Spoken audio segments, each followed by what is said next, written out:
অমুক ৰাজ্যৰ সংস্কৃতিটো পৰিৱেশন নকৰিলে, অমুক উৎসৱটোত জঁপিয়াই নপৰিলে অসমীয়া মানুহে এতিয়া বিশ্বৰ বুকুত জিলিকি থাকিব নোৱাৰিব বুলি একাংশ মানুহে ভাবে। গতিকে এই যিটো বিলাতী ভূতৰ কথা, এই বিলাতী ভূতৰ সাধুটো এতিয়াও ক্ৰমাগতভাৱে আগবাঢ়ি আহি আছে।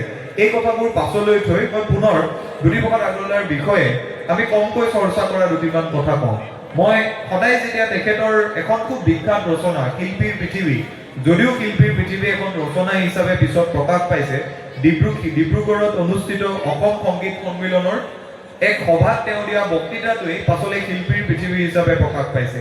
মোৰ কেতিয়াবা ভাবি আচৰিত লাগে, জ্যোতিপ্ৰসাদ আগৰৱালাই শিল্পীৰ পৃথিৱীত দুটামান বাক্য লিখি থৈ গৈছে। সেই বাক্যকেইটা যদি আমি ভালকৈ মন দিবলৈ চেষ্টা কৰোঁ, তেখেতে লিখিছে যে আমি প্ৰত্যেকজন মানুহ, আমি প্ৰত্যেকজন শিল্পী, আপোনালোক মানুহ, আপোনালোক শিল্পী। এতিয়া মানুহে প্ৰশ্ন কৰিব যে জুবিন গাৰ্গ বাৰু শিল্পী, কাৰণ জুবিন গাৰ্গে গান গাইছিল, ছবি পৰিচালনা কৰিছিল, সংগীত পৰিচালনা কৰিছিল। ডক্টৰ ভূপেন হাজৰিকা শিল্পী, কাৰণ তেখেতে গীত লিখিছিল, সুৰ কৰিছিল, গাইছিল। আপুনি বা মই কিদৰে শিল্পী, কাৰণ আমি গান গাব নাজানো, নানাচো, অভিনয় নকৰো, একো নকৰা মানুহজন কিদৰে শিল্পী হ'ব? জ্যোতিপ্ৰসাদ আগৰৱালাই তাৰ এটা বৰ ধুনীয়া বৰ্ণনা দি থৈ গৈছে। জ্যোতিপ্ৰসাদ আগৰৱালাই কৈছে যে প্ৰত্যেকগৰাকী মানুহে যেতিয়া নিজৰ সপোন দেখে, সেই সপোনটোক পিছদিনা ৰাতিপুৱা শুই উঠাৰ পৰা অহৰহ যেতিয়া খেদি ফুৰে, সেই সপোন খেদি ফুৰা প্ৰত্যেকজন মানুহ একোজন শিল্পী। আৰু মানুহে দেখা সেই সপোনটো যেতিয়া দিঠকত পৰিণত হয়, নিজে বিচৰা ধৰণে সপোনটোক যেতিয়া বাস্তৱত পৰিণত কৰে, বাস্তৱত পৰিণত কৰা সপোনটো এটা শিল্প হয়, আৰু সপোন দেখা মানুহজন এগৰাকী শিল্পী হয়। সহজকে আমি যদি ভাবো, জ্যোতিপ্ৰসাদ আগৰৱালাদেৱে সেই শিল্পীৰ পৃথিৱী ৰচনাখনৰ জৰিয়তে এটা কথা ক'বলৈ চেষ্টা কৰিলে যে আমি নিজে যিয়েই কাম কৰোঁ, কোনোবাই ভাল দোকান এখন দিব পাৰে, কোনোবাই শিক্ষকতা কৰিব পাৰে, কোনোবা অধিবক্তা হ'ব পাৰে, ইঞ্জিনিয়াৰ হ'ব পাৰে, ডক্টৰ হ'ব পাৰে, আটাইবোৰ মানুহেই কিন্তু শিল্পী। জ্যোতিপ্ৰসাদে যুক্তি দি কৈছে, আপোনালোকে ভাবক, আমাৰ সাধাৰণ জীৱন যাত্ৰাটোৰ কথাই আপোনালোকে ভাবক। আমি যেতিয়া যিকোনো সভা, মিটিং বা সভা এখনলৈ আহোঁ, আমিতো ইচ্ছা কৰিলে একেবাৰে জললা হৈ আহিব পাৰোঁ, ভাল কাপোৰ কানি পিন্ধি আহিব নোৱাৰিব পাৰোঁ। জ্যোতিপ্ৰসাদে কৈছে এই যে মানুহৰ আগলৈ গ'লে আমি ভাল কাপোৰ কানি পিন্ধি যাওঁ, আমাৰ যে এটা সৌন্দৰ্যবোধ আছে, সেই সৌন্দৰ্যবোধটো থকা বাবেই আমি শিল্পী। আমি যেতিয়া ঘৰলৈ আলহী গ'লে আপ্যায়ন কৰোঁ, আপ্যায়ন কৰাৰ যিখন আমাৰ একেবাৰে আপ্যায়ন কৰোঁতে আমি সামগ্ৰীসমূহ, খাদ্য সামগ্ৰীবোৰ যিদৰে আগবঢ়াই দিওঁ, তাতো শিল্পত্ব আছে।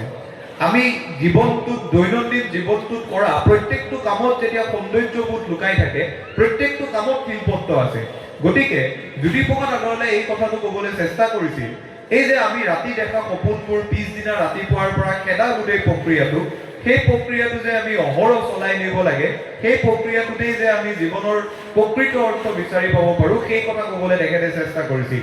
আৰু আটাইতকৈ যিটো গুৰুত্বপূৰ্ণ কথা, আপুনি যেতিয়া তেখেতৰ জীৱনৰ বিষয়ে অধ্যয়ন কৰাৰ বাটটোৰে আগবাঢ়ি গৈ থাকিব, এটা কথা দেখিবলৈ পোৱা যায়, জ্যোতিপ্ৰসাদ আগৰৱালা যদিও কংগ্ৰেছ দলৰ এগৰাকী ব্যাপক সমৰ্থক আছিল, তেখেতে যদিও লিখিছিল যে মহাত্মা গান্ধীয়ে যিখন সমাজ নিৰ্মাণ কৰাৰ বাবে 1940 চনত চেষ্টা কৰিছিল, সেই সমাজখন অসমত মহাপুৰুষ শ্ৰীমন্ত শংকৰদেৱে কেইবা দশক আগতেই, কেইবা শ বছৰ আগতেই নিৰ্মাণ কৰি থৈ গৈছে।